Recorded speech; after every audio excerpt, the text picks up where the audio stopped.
Hello and welcome to Amagi, co-hosted by myself, Nima of economicsjunkie.com, and Dylan Moore of the Volitional Science Network, which you can find on YouTube.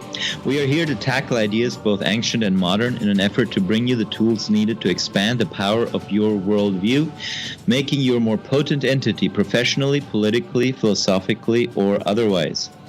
We are graciously being hosted by the Think Liberty Network, which you can find at think-liberty.com. This is episode 28. The MMT criticisms strike back. All right, Dylan, why don't you take it away with the first article that we came across? Yeah, so we got 3 articles here. I'm not sure if we're going to get through all 3 of them, but we got 2 more from the FFE, which is the Foundation for Economic Education. It's FEE. What did I say? FFE. Well, maybe I should be getting some other education somewhere else. Anyway, FEE, the Foundation for Economic Education, which wrote a pretty silly MMT article last time we covered this. By the way, I just want to point out, it seems like somebody gave the FFE an order to pump out MMT hit pieces. Because they are just pumping them out. They were just pumping them out. If you look for, on their website, under the topic MMT, if you just type in FEE space MMT in Google, you'll come across exactly 3 articles, and those are the ones that they've been writing over the past 3 days. 2 weeks or 3 weeks maybe. So yeah, they've been busy typist monkeys, typing out or pumping out MMT hit pieces. Yeah, and it's going to be pretty monkeyish, you guys are about to see. And then the third one is another one by Colin Roche. He's the writer at Pragmatic Capitalism, pragcap.com, which is quite a bit better. We're going to see where we disagree with them, but quite a bit better than these FFE ones. I said it again, FEE ones. So anyway, I'm going to get into the first article, which is titled Modern Monetary Theory is a Recipe for Hyperinflation. The link will be below. So it opens saying, even if politicians could perfectly plan the economy, humans would still respond to natural incentives, making MMT an impossible economic scheme. Nima, do you smell a straw man being set up? I don't know how many fallacies I'm smelling in this one, but yeah, there's a straw man, there's a non sequitur. It's probably that was pretty packed. Yeah. So the latest fashion that's captured the political left is modern monetary theory, MMT. Once a quiet idea resting in the annals of academia, it is now taken up by the likes of Representative Alexandria Ocasio-Cortez and Bernie Sanders advisor Stephanie Kelton. It's still an unpopular theory among economists, and for good reason. Poisoning the well. God, yeah, I was just gonna. Should we just instead of talking about economics, should we just do a trivium show? Yeah, and just go over fallacies? I mean, one day. Well, I mean, on these articles. Yeah. What were we gonna say? Well, I think we just end up doing that naturally anyway. You gotta. Considering all the fallacies out there. Right. So, I mean, and then let's do it a little bit here. So far, we haven't actually heard anything about what MMT says or purportedly says. And we've already been hit that it's a fashion. It was once a quiet idea, like back in the dustbins of academia. And now it's being taken up, but it's still unpopular among economists. Again, the implication that someone like Stephanie Kelton isn't an economist. Right. So going on. Okay, MMT extrapolates from a series of accounting identities with reckless abandon. Dude, I think you extrapolate non-arguments with reckless abandon. Yeah. By leveraging America's infinite ability to print its own currency, MMTers think they can sidestep the need to balance budgets. I don't know if I've ever met an MMTer that thinks that. They are wrong. Modern monetary theory is one of those ideas that mathematically holds together but utterly fails once you've incorporated actual economics, Right. No quote so far from any MMT advocate, from any MMT literature, any book, any paper. Nothing. Just an imaginary argument that he's debunked, I guess. So we got a subtitle coming up next that says How Monetary Policy Now Works. To understand how MMT fails, it's important to understand how it should work. What? So this is under how monetary policy now works. And then we say to understand how MMT fails, it's important to understand how it should work. Should being MMT. Beginning with the system it yearns to replace, conventional monetary policy. So anyone who's looked at MMT for 5 minutes knows that it's not trying to replace anything.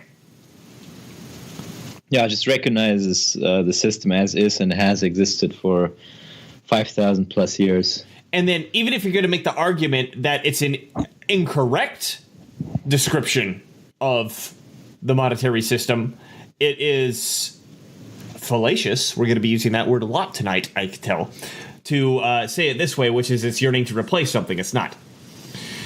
So he goes on. Here's how monetary policy works now.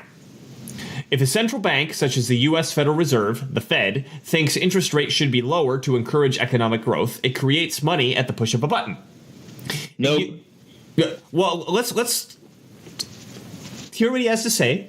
It uses this newly created money to buy government bonds from private banks. These banks, now flush with cash, are willing to lend at a lower interest rate, encouraging consumption and investment. Okay, take it away, Nima. What nonsense. What complete nonsense. So the way banks lend has nothing to do with how many bonds the Fed has purchased from them.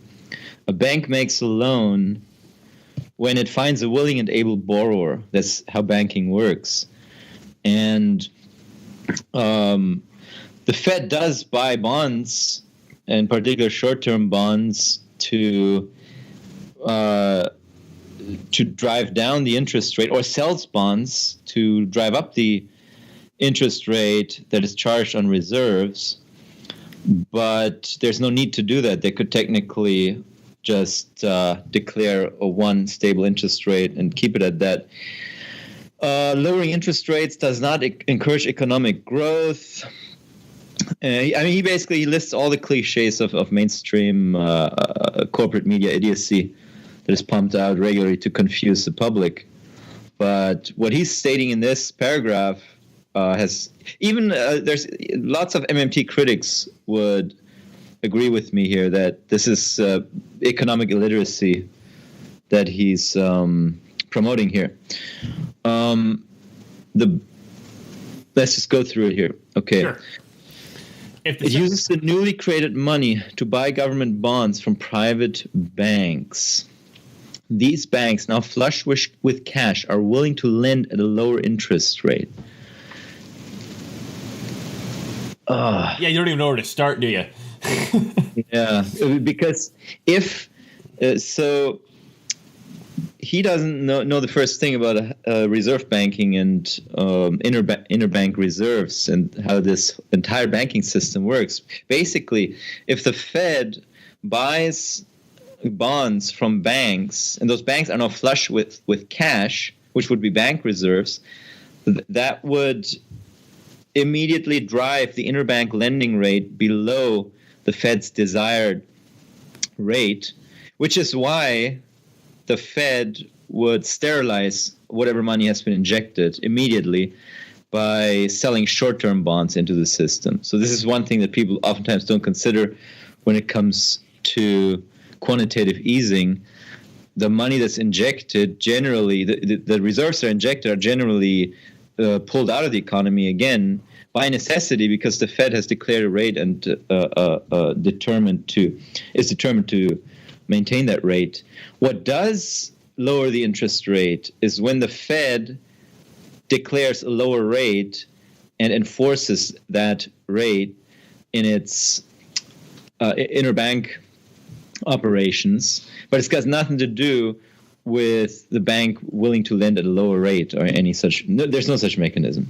Right. Well, and then just to finish the thought that you had earlier when you said that the way lending works is when a ready and able borrower comes along, the bank creates it out of thin air just as much as the Fed does. Yeah. And yeah, the bank now flush with cash. It's just not how it works. The bank doesn't lend because it's suddenly flush with cash. The bank lends whenever it finds a willing and able borrower. And the cash / the reserves are required by the bank simply because it's a regulatory requirement. There's a regulatory requirement. There's also some reserves that they need to hold for interbank, for tax payments and for interbank clearing. So those, but even if they are short on those, they can always borrow them at the interbank lending rate from other banks, or in last resort from the Fed. And there's certainly no need for them to just hold reserves to be flush with them. And if they ever were, they would immediately try to get rid of the reserves because it's a very uneconomic investment. Yeah, they're not making them any money. No. Okay, I'm gonna keep going. If the central bank fears inflation because there's too much money in the system, it sells government bonds to banks and deletes the money it collects. It should be noted that figuring out how much money to create or delete in order to achieve the delicate balance of stable prices and economic growth is very difficult. And there's a hyperlink for is very difficult. I'm assuming there's another article talking about why that's difficult. But yeah, this is just the flip side of his fallacy here. Now he says that if inflation goes high, then the bank just needs to sell bonds into the system and thus withdraw money from the system, and that will stop inflation, except there's no empirical evidence for any such causality or mechanism. We've had incredibly high interest rates throughout the 70s, progressively going higher and higher, and inflation did not stop. In fact, inflation just started going higher and higher. And inflation stopped when the U.S. deregulated the price for natural gas, which constituted a formidable competition to oil. And so the oil embargo was, less powerful than it was beforehand. But also Warren Mosler, as we've discussed many times, has actually pointed out that raising the interest rate might actually cause more inflation than it prevents. Because it's net introducing more money into the system.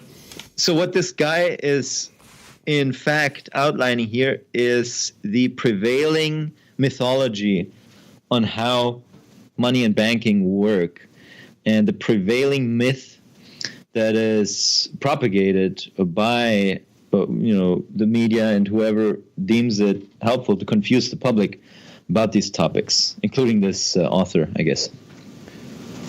The next subtitle, Money, Money Everywhere. MMT transfers these difficult monetary decisions to Congress. It does.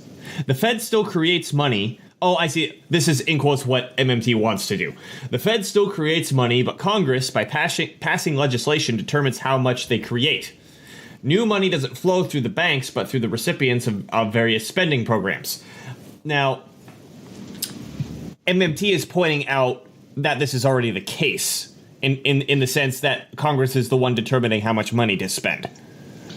Yeah, how much net financial assets are injected into the economy basically through deficit spending, which is already happening. It's not something new or something that MMT has invented. Yeah. Inflation is the natural concern of this money creation, and MMTers have an answer: taxes. In the MMT world, taxes are not used to raise money for future spending. Taxes are used to destroy money to balance out previous spending. Tax revenue collected is money deleted. Yeah, this is basically MMT points out that fiscal policy is the mechanism that does all these things that mainstream mythology and monetarism suggests the Fed does, which they think the Fed injects money by buying bonds, which is just a private sector asset swap with no real big effect on inflation spending. And it drains money from the system by selling bonds, which is just another private sector swap. Rather insignificant in the grand scheme of things. Now, what actually creates spending and income and or destroys spending and income is if the federal government deficit spends money into the economy, which creates income, or accumulates surpluses, which deletes income from the private sector. So he basically just goes through this mechanism that MMT explains, which, in essence, yes, true, is correct. Yeah, it's true in essence. My one criticism is they say that he's saying that MMTers say inflation is answered by taxes. I would say inflation is partially answered by taxes. Yeah, it can be. MMT says that if that's an option. Yeah, which we're really in favor of. We just we would prefer. I mean, by we, I say you and I are generally libertarian-minded people. We'd probably prefer if the government reduced its spending and not raised taxes.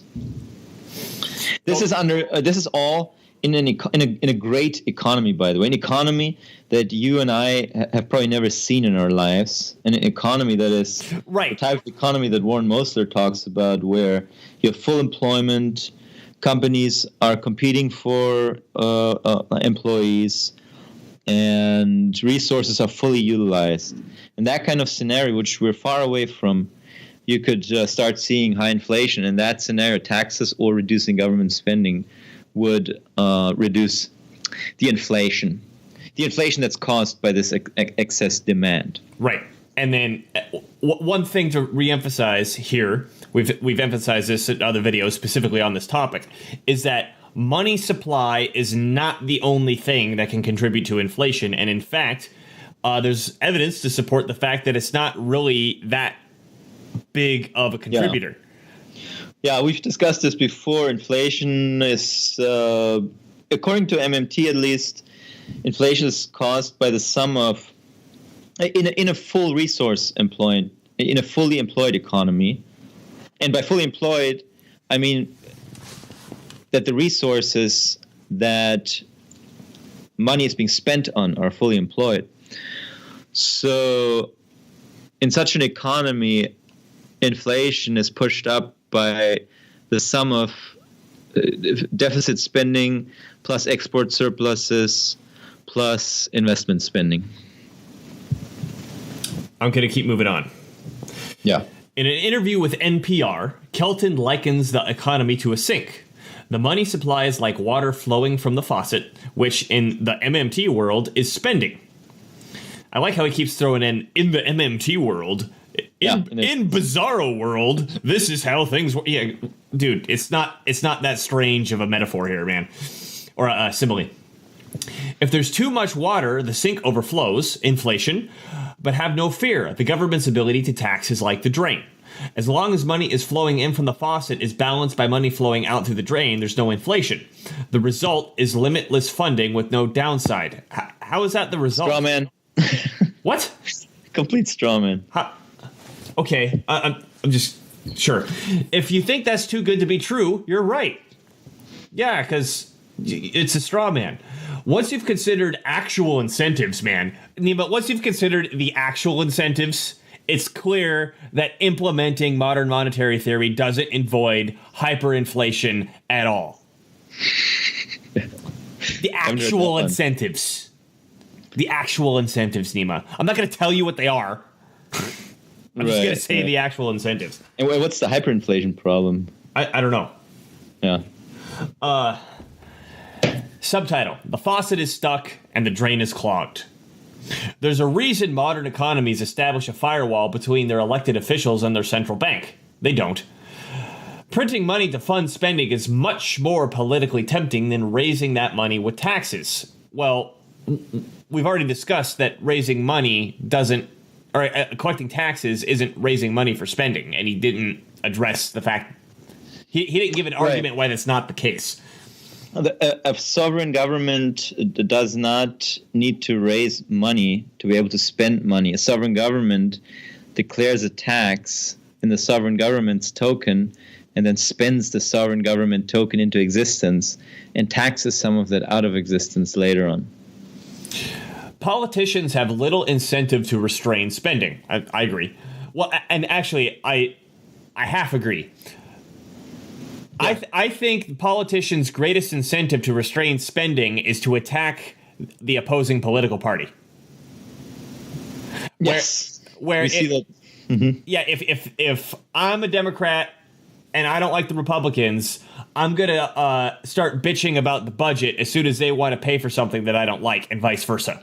Well, a great example is the Republicans under Obama, who suddenly started throwing a giant tantrum, started this whole Tea Party movement because the spending was just deficits were out of control, and they had to put a stop to that. And all of a sudden now, it's the other way around. Republican president is running absolute record deficits, and they don't have a problem with that at all. Well, and the Democrats are talking about, this reckless spending. We can't afford a wall. It's a waste of money. Whatever. Right. Spending generates political benefits in the short term before the election at long-term cost after the election. Yeah, I mean, there's truth to that. There's an endless number of ways to spend money, and as evidenced by persistent government deficits, every incentive for the politician to fulfill those requests. It would be naive to assume that politicians will restrain their spending even if they know they should. They already don't. I'm not sure what point he's criticizing here. Nor is... Well, he's attacking the strawman argument that there's no limitation to spending in the MMT world. Got it. Nor is there reason to assume politicians will raise taxes to balance their spending. I think there's plenty of reason to assume that the politicians will raise taxes for any goddamn reason. Politicians are always raising taxes. Taxes remain wildly unpopular, despite the fact that Nancy Pelosi, who is in third in line to become the president if people started dying, is openly out there saying that she wants to increase taxes, and for some reason she still maintains her position. Taxes remain wildly unpopular. Their presence can even derail support for popular policies. For example, support for Medicare for All plummets when pollsters note that it would come with higher taxes. It doesn't have to, as MMT will point out. Not that I'm for Medicare for All, but it doesn't need higher taxes to implement. Taxes to fight the distant and abstract concept of inflation will surely be even less popular. Why would any politician increase taxes to fight a problem voters have trouble even acknowledging? Yeah, so don't. Yeah, don't increase taxes, right? Even if an MMT regime... Nima. Oh my God. Are you going to start an MMT regime? Is this... a regime? Is this going to be run by Warren Mosler Pinochet or something like that? Even if an MMT regime reliably uses taxes to fight inflation, it would be completely impractical. I like how he harps on it, using tax to fight inflation. Something that MMTers don't even really find all that important. But yeah. Okay. The Fed... Well, and then listen to what he says next. The Fed meets 8 times a year to evaluate how it would adjust the growth of money for the money supply. And it doesn't actually. It meets to adjust the interest rate. It doesn't control the money supply. It doesn't even look at the money supply as an indicator. But this is the funny part I wanted to laugh about. He says an MMT government would have to do something similar about its taxes and spending. So... if taxes are the thing to fight inflation, he says it's impractical because a government might have to meet 8 times a year to talk about it.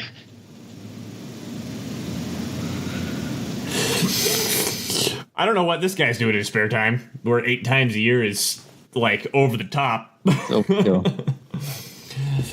We would never stop talking about taxes. Well, that's kind of already the case.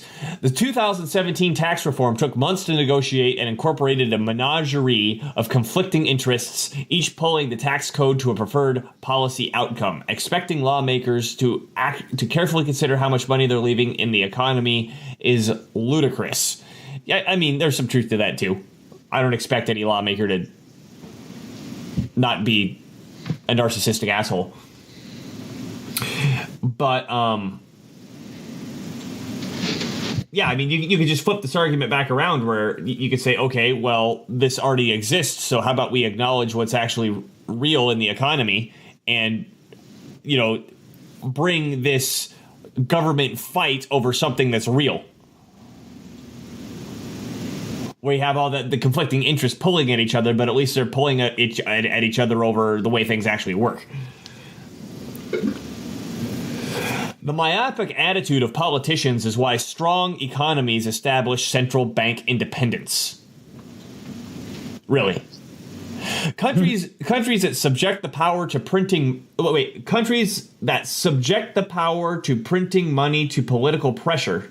Is this a correct sentence? Countries that subject the power to printing money, I think he means of printing money. Countries that subject the power of printing money to political pressure inevitably create price instability. Under modern monetary theory, we'll end up with the same result we have now. Spending will far outstrip taxes. Good. But now for the hyperinflation. But now with hyperinflation. Oh, okay. Now with hyperinflation. That's his coup de grace. This is kind of like playing rock, paper, scissors, chainsaw, laser robot. No matter what we're talking about in economics, Nima, all I have to say is hyperinflation and you lose. Yeah. Briefly, I mean, we've discussed this so many times, but hyperinflation is not caused by a government that spends too much money. Hyperinflation has historically always been caused by very disastrous political events. Example, Weimar Germany, post-World War I, Germany defeated, on its knees, destroyed. The French invading on the west side and forcing Germans to produce coal at gunpoint. And Germany owing taxes in currency that it couldn't produce. Treaty of Versailles having imposed an impossible sum of money to pay in gold marks. So the entire productive capacity of Germany was leached and siphoned off from. And so nothing was left for the domestic private sector. So that's reflected in rising prices. And then we have Zimbabwe, which had a disastrous land reform. The land was just taken away from white farmers, distributed to other factions, bandits, mostly raided for scraps. And well, I mean, the white farmers were natives. No, I mean the people raided them for scraps. That's why I'm calling them bandits. Oh, bandits. Yeah, that's what I meant. Yeah. And so the production collapsed. If you have fewer goods, then you have if productive capacity collapses, generally speaking, that's when you usually see hyperinflation. Got nothing to do with monetary policy or fiscal policy even. Subtitle: there is no infinite power to tax. Oh, we have another example. We of course we have countries like Venezuela right now, which is obviously has a collectivist economy, which just lots of lights, productive. But also, what we haven't talked much about Venezuela, which we should be talking more about, is the sanctions that have been imposed from Venezuela from all sides, from the international and the globalist establishment. That would probably be an interesting topic to cover, because I have a suspicion that is a huge factor in Venezuela's hyperinflation. Yeah, where there's. If they can't produce their own stuff, they can't import it either. There's nothing to buy. Right. There are no resources to utilize. Right. So, subtitle: there is no infinite power to tax. Even if somehow the political will to use taxes to offset spending is achieved. He doesn't stop. Well, you notice talking about taxes, man. I was. The reason I'm kind of able to get this dramatic voice to go along with this is because he's using really dramatic language and it's fitting. So even if somehow the political will to use taxes to offset spending is achieved, I'm kind of doing a William Shatner, aren't I? The government's infinite ability to create is not matched by an infinite ability to destroy. Taxes are avoidable, something Canada has recently rediscovered. So the government's ability to reduce the money supply through taxes is actually quite constrained. And by taxes are avoidable, he has a hyperlink here to another article, and I think it has to do with the fact that people will try to avoid taxes and do things under the table, or reclassify what they're doing as some other tax category in order to avoid the taxes. So therefore, the government can't collect them. This guy is just somehow he doesn't know anything about MMT, so he's just started. Battling. He shifted to talking about taxes. Yep. And how difficult it is to tax and taxes, blah, blah, blah. But yeah, let's go on. High taxes generate little revenue because high taxes reduce the incentive to do whatever is taxed. I agree. It's much like how high prices reduce revenue by discouraging customers. Totally agree. A high income tax discourages working, a high sales tax discourages buying, and a high capital gains tax discourages investment.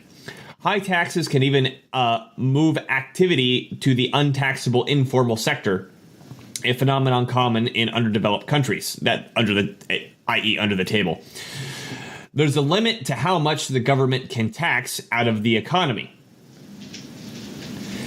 Man, if the government really wants the money, they get it. Give me a break. Especially in a modern country, right? It's like, oh yeah, they'll just hide all the money from being taxed. Yeah, they might hide some of it, but I mean, they'll get a lot of it if they want a lot of it. And particularly, if they really want it, they'll just do a property tax. Because then you don't have to chase the person or the bank account down. Yeah. There's, I still maintain that he's not talking about MMT right now. He's just going on he's been given a quota of words to type. He knows nothing about MMT. He saw something about taxes to fight inflation, and he got super excited about that. And now he's lecturing us on complete trivial truisms. Okay, I'll blast through this tax part then. Yeah. Consider taxes on the rich, which are typically the most popular kind. The rich don't need an additional income as much as the poor, which is both the reason people like taxing them and why taxing them doesn't raise much revenue. The rich can easily retire early, turn down work, and demand forms of non-monetary and thus untaxable compensation. What the fuck is this guy talking about? You can't balance unlimited spending by only taxing groups that are best at avoiding taxes. Like, is he refining strawman? He went from taxing everybody to the fact that we're only taxing rich people. Since you can't balance unrestrained money creation by only taxing the rich, see how that shifted? Them was some moving goalposts, boy. Since you can't balance unrestrained money creation by only taxing the rich, politicians will be forced to fight inflation with higher taxes for everyone else, threatening to cancel out the benefits government spending sought to impart. Just like the rich, everyone else will respond accordingly. Voters will demand more spending, and special interests will want tax exemptions, even more than it does now.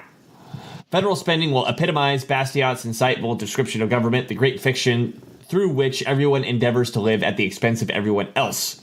Spending will be high, tax revenue destruction will be low, inflation, and then hyperinflation will follow. Chainsaw laser robot! Chainsaw laser robot, I win. Okay, so just briefly, you and I, we are advocates of MMT. We've never argued that the rich should be taxed. We've never argued that sales taxes should be increased. We've never talked about a property tax. Never talked about raising taxes. MMT doesn't promote raising taxes. MMT says that the government deficit needs to be sufficient to support the private sector's net financial asset accumulation. And that can happen through tax cuts or through raising spending. Those are the things that we've talked about. So he's attacking the opposite of what MMT promotes, in other words. Well, I mean, if you're going to project, if you're go balls to the walls. Might as well, exactly. Okay, ending statement here. A house and senate of cards. Modern monetary theory advocates argue governments have monetary policy exactly backwards. Taxes don't fund spending, they say. Spend first and use taxes to fix it later. No, we've never said that. They forget that tax revenue doesn't fund spending now. Correct. We do say that, as evidenced by persistent government deficits. If taxes can't offset spending when politicians are supposedly constrained, taxes won't offset spending when politicians are explicitly handed the power of the printing press. Implementing MMT, which doesn't make any sense, even seriously discussing implementing MMT would create a disaster that no plumber could fix, drowning us all in a tidal wave of chainsaw laser robot. Like he's really excited about his hyperinflation discovery there. Yeah. It seems. He can't stop talking about it. So this is by David Youngberg, and this has already gotten 1,419 shares. Hey, Jungberg. Okay, I'm going to move on to the next one. It's a little bit shorter. Unless you had any final commentary on that, Nima. Okay, that's what I thought. So the next one is titled, Modern Monetary Theory Isn't Economics. MMT is a bait and switch. Let's do a bet. How many times are they going to talk about hyperinflation? Use the word hyperinflation or just talk about it? Yeah, use the word. I'm going to say 6. Okay, I'm going to say 5. Okay. Oh, man, that's right next to mine. Okay, whatever. So MMT, and imagine how much this guy must be patting himself on the back for how clever this statement is. MMT is a bait and switch wrapped in a sleight of hand. That's a good one. Oh. That's a clever one. I'm gutted. Yeah, but it took 2 people to come up with this, apparently, because 2 people had to write this article. By the way, what's up? I see this trend more and more on all these junk news sites like HuffPo, etc., where, like, every article is written by 5 people. Or 2 or 3 or 4 people. Anyway. Yeah, I don't know. Do they all sit around and they have to, like, collectively come up they with words? Type, exactly. Put words together and then glue their respective stories together, I guess. Modern monetary theory, or MMT, is all the rage in the halls of Congress lately. More of this emotional language. God damn. To hear the progressive left tell it, MMT is not unlike a goose that keeps laying golden eggs. All we have to do is pick up the free money. This is music to politicians' ears, but Fed Chairman Jerome Powell is singing a decidedly different tune. Said Powell recently on MMT, the idea that deficits don't matter for countries that could borrow in their own currency is just wrong. Nima, tell me a list of all the MMT people that you know that have ever said deficits don't matter. Yeah, no such thing. Strawman. MMT advocates see this as outdated thinking. We can, they claim, spend as much as we want on whatever we want, unencumbered by trivialities like how much we have. But MMT is a bait and switch wrapped in a sleight of hand. And I am so proud of that statement. I made it bold and put it on the side of the article so you can read it again. The statement literally shows up 3 times. That's what we should have bet on. Damn. Like, it's the tagline, it's a sentence here, and it's also highlighted right inside this paragraph. So, this is literally the opposite of MMT. Let's see. MMT claims that we can spend as much as we want on whatever we want, unencumbered by trivialities like how much we have. That's the only thing MMT cares about is how much we have. Yeah.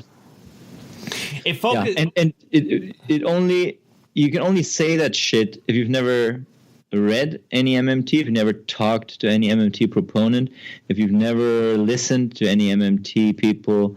And that's the problem with all these FEE articles that we're covering here, it seems. Like, these people have been tasked with typing up a hit piece and don't have the curiosity or patience or time to actually have a conversation with the MMT advocates that they're trying to attack. It focuses on debt and dollars rather than resources and products. Again, literally the opposite.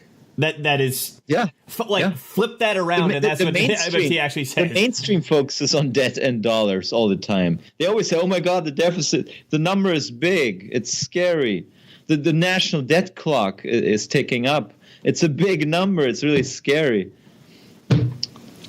So that's on them, not on us. Once they start using scientific notation, I'll let them say it's a big number.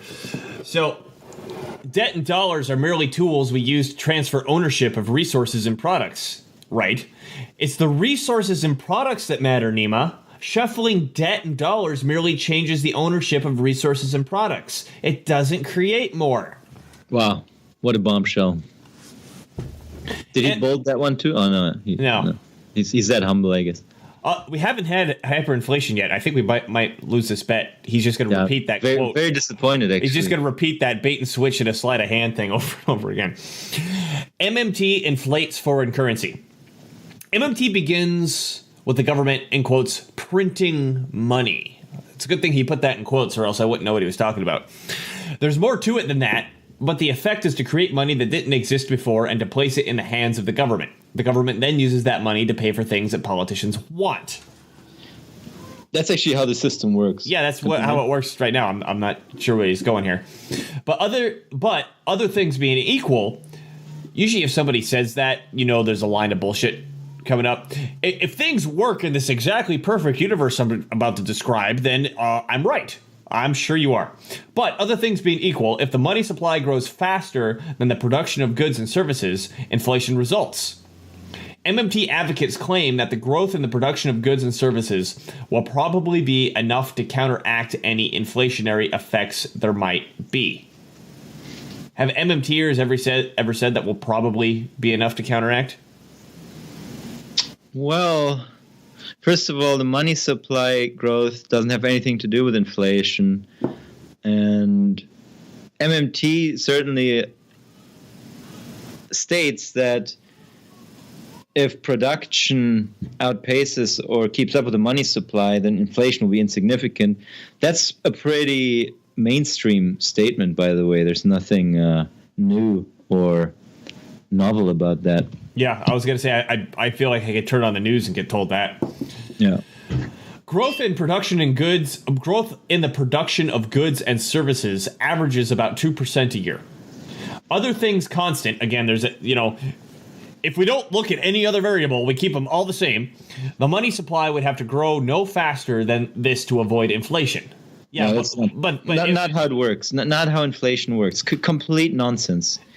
Like we said earlier, inflation is caused by government deficits plus investment plus export surpluses. And then also, by the way, by commodity price but by monopoly commodity price increases, like OPEC or something like that, if it's very important to commodities. But the money supply by itself is an incredibly lousy measure for inflation.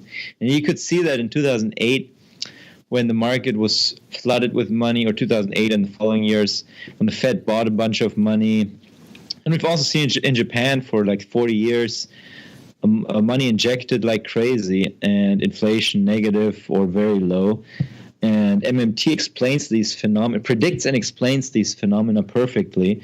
The mainstream fails miserably at it, which is one of the reasons why I started paying attention to MMT. But the money supply is already growing at 6% per year, and that's without any MMT shenanigans. Yeah. Shenanigans. Okay. So here's the sleight of hand, Nima. I'm actually going to explain my really bad simile or metaphor. I didn't remember if there was a word like in there. MMT advocates say that we won't experience inflation because the US dollar is a reserve currency. Who the fuck ever said that? Foreigners hold... I mean, seriously, did MMT ever say that? I've never heard that before. No. Foreigners hold lots of US dollars. First, increasing the money supply... other things constant, does create inflation. But when a reserve currency inflates, the pain gets spread around the world instead of being concentrated within one country. In short, MMT advocates believe our government should print money and let foreigners bear some of the inflation pain. No, they just haven't talked to MMT advocates, so they make shit up. That's all. Second, there's no law that says the US dollar must be a reserve currency. The British pound was one, but has declined in value. Foreigners stopped holding it. Excuse me, the British pound was one, but as its value declined, foreigners stopped holding it.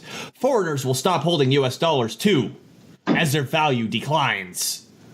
Well, no, they don't, because the US dollar's value has been declining for hundreds of years, and it doesn't really matter. It's not particularly important to its status as a reserve currency. They will stop holding US dollars one day, probably, because one day probably China will be the world's largest economy. And one day, probably, just based on its sheer size of people, and one day China will probably start freely floating its currency. When that is, we don't know. It could be decades in the future. Those are characteristics of a reserve currency. The U.S. is by far the largest economy in the world right now, and so its currency is naturally the world's reserve currency. MMT will shift more money to the government. Here's the bait and switch. So can we count the fact that he said, here's a sleight of hand, and then later said here's the bait and switch as another repeat? Mm-hmm. Okay, so we're at 4. MMTers say that if inflation does become a problem, the government can simply raise taxes to soak up excess dollars. Here we go with this shit again. In short, they coordinated. Coordinated attack. They didn't find enough words to write, so they looked at the other guy's sheet. In short, the government would print money with one hand, buying whatever it wants and causing inflation. It would then tax with the other, thereby removing dollars from the economy and counteracting the inflation. In the end, all that's happened is that the government has replaced goods and services that people want with goods and services that politicians want. I'm not going to explain how. I'm just going to say that's what happened. After a bout of MMT, we might have the same GDP and zero inflation, but what constitutes that GDP would have changed dramatically. Instead of having more cars and houses, we might have more tanks and border walls. Border wall would be nice, actually, but... Did they just hire... Yeah, I'll take the border wall. Did they just hire some fucking tweakers off the street to, smoke meth and start typing at a computer?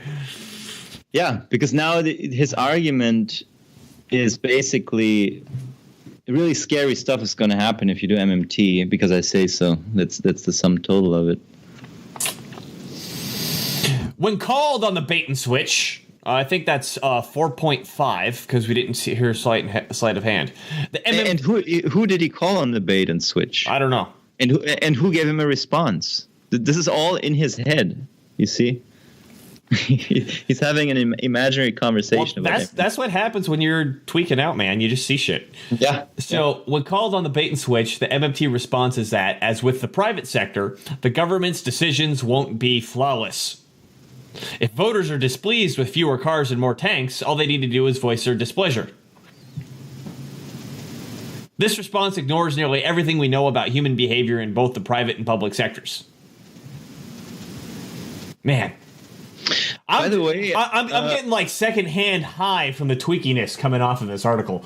By the way, if I recall correctly, the U.S. government has spent enough money on bombs and armaments to destroy the entire world many times over. Have even just in the past decade or two invaded 1, 2, 3, 4. Iraq, Afghanistan, Syria, Libya. Isn't Yemen quasi Tunisia, in there? Yeah, Yemen, they've helped. Isn't Somalia quasi in there? I mean, the disaster scenarios that he's conjuring up are currently occurring under this system. And we're not seeing... Yeah.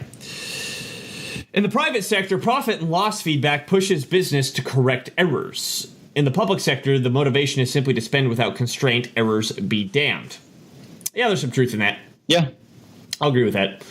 Not surprisingly, progressives want you to believe that they have found a new way around the laws of economics and that their new path will allow politicians to spend as much as they like. This isn't economics. It's magic dressed up in techno jargon.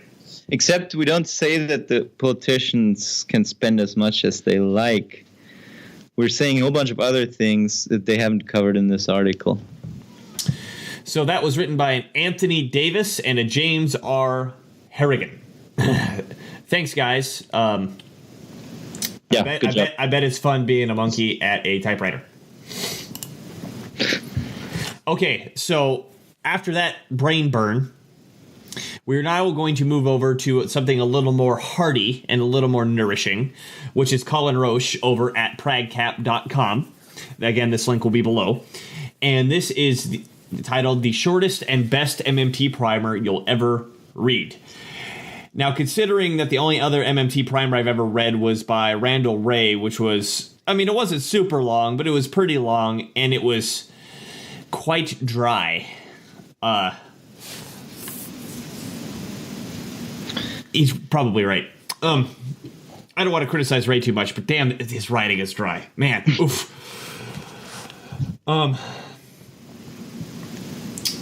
So here we go. About 10 years ago, I wrote an MMT primer after first being introduced to the theory. I initially thought that the theory was coherent and operationally sound, but it turns out that I was wrong. In fact, my primer wasn't a complete primer because MMT is much more complex than I initially thought, and is also more wrong than I initially thought. Unfortunately, that primer was pretty popular because it was succinct. So popular that Paul Krugman picked it up. Oops. Anyhow, I removed that primer a long time ago, and over the course of the last 10 years, I still haven't seen a succinct primer, so there is still tons of confusion about the theory. In fact, almost every explainer is absurdly long, and most responses, some by famous economists, are wrong in rather basic ways, probably because they haven't waded through the 1 million word explainers that exist. Hard to blame them. So here's my second crack at it. I am sure that the MMT people will hate it and start lots of fights on Twitter about it. So fun. Here we go. I agree. Let's have it. Modern monetary theory is a theory of economics. At least he's giving it the intellectual credit that it is a theory of economics instead of titling the article MMT isn't economics. MMT is a theory of economics that attempts to explain how sovereign currency issuing nations operate within the scope of the macroeconomy. They start with some fairly simple insights. Number one, the government is the monopoly supplier of cash, coins, reserves, and government bonds. Check, I agree. Number two, taxes must be paid and settled in these various forms of money. Therefore, all other forms of money, like deposits, are IOUs for the real thing, which are the things that the government issues. Check. So far, so good. Number three, since the government is the issuer of these things, they do not need to obtain income from the private sector in order to be able to create these assets. In fact, they must make them available before the private sector can use them. In other words, the government spends first and taxes second. Again, I agree, and I want to pause for a second that I find it incredibly refreshing, simply the nature of the way he's setting this up, where he's saying MMT is using these observations to describe economy. And we can get into now, which is what he's doing, whether these observations are correct or what we draw from them are correct. But at least he's giving the benefit of the doubt and saying, okay, here's their actual observations. I read them. He makes it, even if he disagrees, he can make the case for MMT. Yes. Which is always important. Anyone who attacks some theory should be able to defend that theory eloquently and competently. And that's exactly what Cullen does. Number four, all of this means the government is not revenue constrained. It doesn't really need taxes or to issue bonds to finance anything. When the government wants to spend, it just cranks up the printing press. So in the eyes of MMT people, the way things are done now is pretty much all wrong and unnecessary. Now, this part, I'm not sure because he doesn't explain what MMT people see as what's being done now. Well, deficits are financed through bonds, and people talk about balancing the budget and that kind of stuff, I assume, is what he's referring to. Okay, so the interpretation of the way things are done now. Yes. Is all, okay, I got it. I think we're at number 5. 1, 2, 3, 4, 5. So what constrains the government? It's not being able to obtain money that is problematic. It's creating so much money that it devalues existing money. In other words, inflation is the real constraint. Here's the first part I disagree with him. And I mean, he's close. But the real constraint, as I understand it, is the real resources. Yeah, but inflation is the indicator for that. So he's absolutely right, in my opinion. Okay. I see where you're going. Number 6. Importantly, if the government does not issue enough of these assets, then the private sector cannot pay their taxes and cannot save in quotes, net financial assets. 7. Further, when the government imposes taxes and regulations on the private sector, this causes unemployment, or involuntary unemployment, because people need to obtain government assets to pay their taxes. For more on this, watch this fun imagery of Warren Mosler describing how the tax system is like a room of government employees threatening to shoot you if you don't obtain Warren's business cards. And he links to that, and we'll link to it below because it's a great explanation of how spending and taxation works. So after those 7 points, he goes on to say, regarding some specific terms that cause a lot of confusion, the first one is government. Government in MMT means the central bank is consolidated into the treasury. I think this is super important because they were making this mistake in the 2 previous articles, that the central bank is somehow independent from the government. Yeah. It's not. Except the chairman is appointed by the president, and the Senate appoints the board of the Open Market Committee. And, I mean, there's no private company that meets those characteristics. I want to hit that real quick because I've had some people get in my face about this.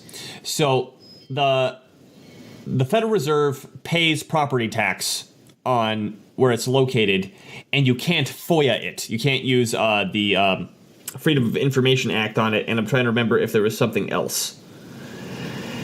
And they were using this to prove that it's a private entity. And I mean... What? The only thing I could respond to that is, well, the NFL doesn't pay property tax on any of its shit. Does that mean it's government? Yeah, I mean, the Fed all this stuff comes down to there are nominal aspects that make it look like the Fed is a private entity, right? They're registered as a corporation. They have stocks, and the banks hold shares in the Fed. But there's an article I wrote a while ago going through all the different factors that constitute a public versus private characteristics.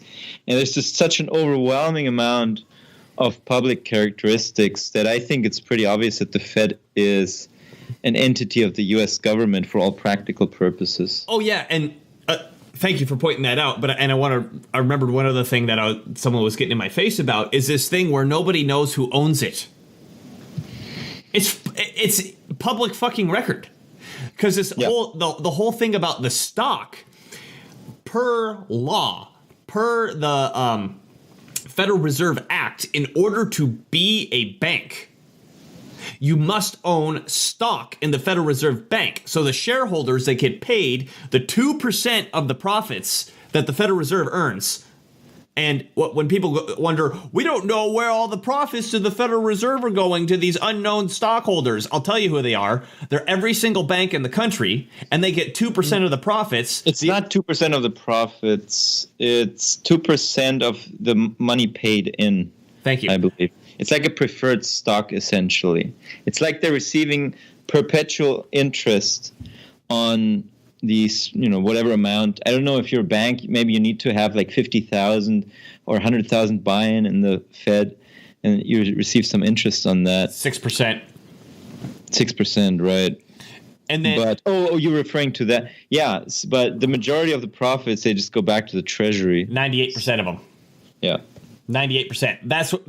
Those are the hidden banksters Yeah, that's some private entity, right? Where 98% of the money goes to the federal government.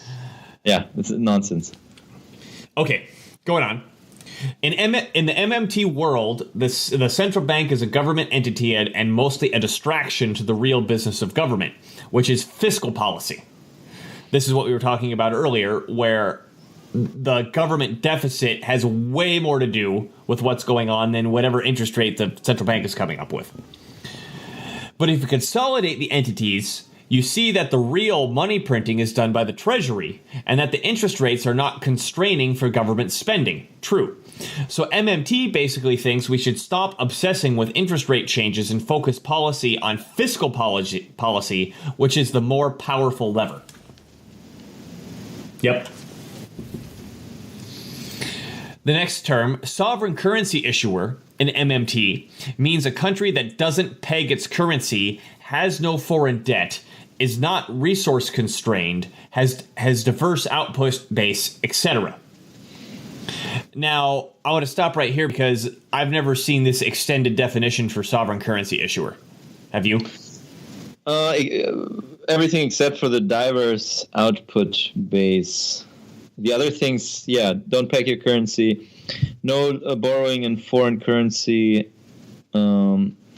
Resource constrained. I don't think that's a requirement for sovereign currency. Everyone is resource constrained because resources on planet Earth are limited. I don't know where he takes that from.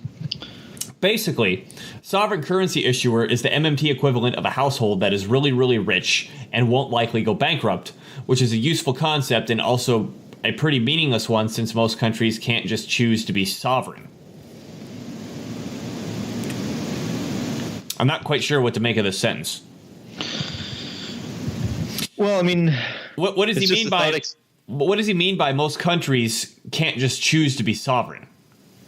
Well, because like a small insignificant country, he thinks like if you were to start your own new country, there'd be so much pressure around you and so much dependence on other economies that you can't just be... You can be bullied around. Sovereign. But, I mean, I think that point is debatable. I think the IMF and entities like that, they claim that countries can't be sovereign in their own currency for opportunistic reasons and not because it's a fact, but rather because that allows them to exploit and shaft those countries. And force them into austerity. Exactly. Next word, or phrase, net financial assets, refers to the fact that when the government runs a deficit, it issues an asset to the private sector without a corresponding liability. This is to say that when a dollar is printed, that dollar doesn't have to come back in the same way when a bank creates a dollar, that dollar has to come back. In other words, it is a net financial asset. This has been the subject of much controversy over the years, as MMT people sometimes imply that a deficit is the only way for the private sector to net save. It is misleading at best and wrong at worst. Well, he discusses that from time to time. It basically what it comes down to is the interpretation of the word net save or net private savings, net financial assets. The reason why we find net financial assets to be an important measure to look at is because of historical evidence that shows that whenever net financial assets decline, we see a depression. And we've talked about that. We've seen in the United States, since its inception, there have been 7 depressions, and every single one of them, 7 times the government has run a budget surplus, and every single time it's been followed by 6 out of 7 times it's been followed by a depression, and the 7th time was the Great Recession of 2007, 2008. So that's why we think net private savings is important. And that's why we look at it as a helpful indicator to predict recessions and or depressions. Going on, that's the operational part of MMT in a nutshell, but it doesn't end there. This is really just a warm-up for the entire purpose of the theory, which is political policy. If you believe all the above is right, which you actually shouldn't because, well, it's at least partly wrong, which he links to, and that might be a good source of further discussion, then you arrive at one conclusion. Only the government can provide us with full employment by deficit spending sufficiently and running a job guarantee. In other words, the job guarantee and government deficits are a necessary conclusion of the theoretical operational aspects. The two go hand in hand. I know he linked to his other article, but I feel it's a little unfair that he makes this claim and doesn't back it up here. Well, he tends to write very short and concise articles, and he always makes a great effort to keep his articles concise, and he has linked to a very elaborate critique, which we can get into some other time. But I think I still maintain that a job guarantee and government deficits are a necessary condition for a thriving economy. Yeah, they're the logical conclusion. Yeah, they're necessary. They're not sufficient, but they're certainly necessary. Without them, we'll always have unemployment in some way, in one way or another, and we'll always end up in austerity sooner or later, or just constantly muddle through mild austerity, which is basically the entire state of the Western world these days. Yeah. So he ends this saying there are all sorts of peripheral. God damn it, Nima!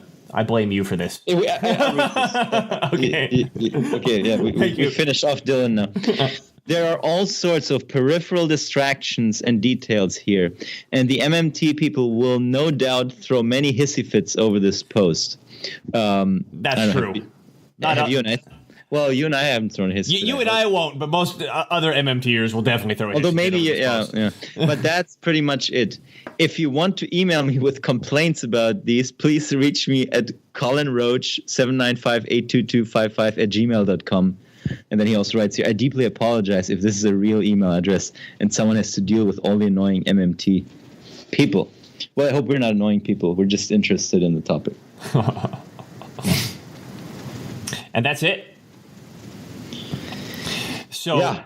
Any thoughts on this in terms of? I think it's definitely the primer is great. I think you can really see that he understands MMT from his summary, right? Mm-hmm.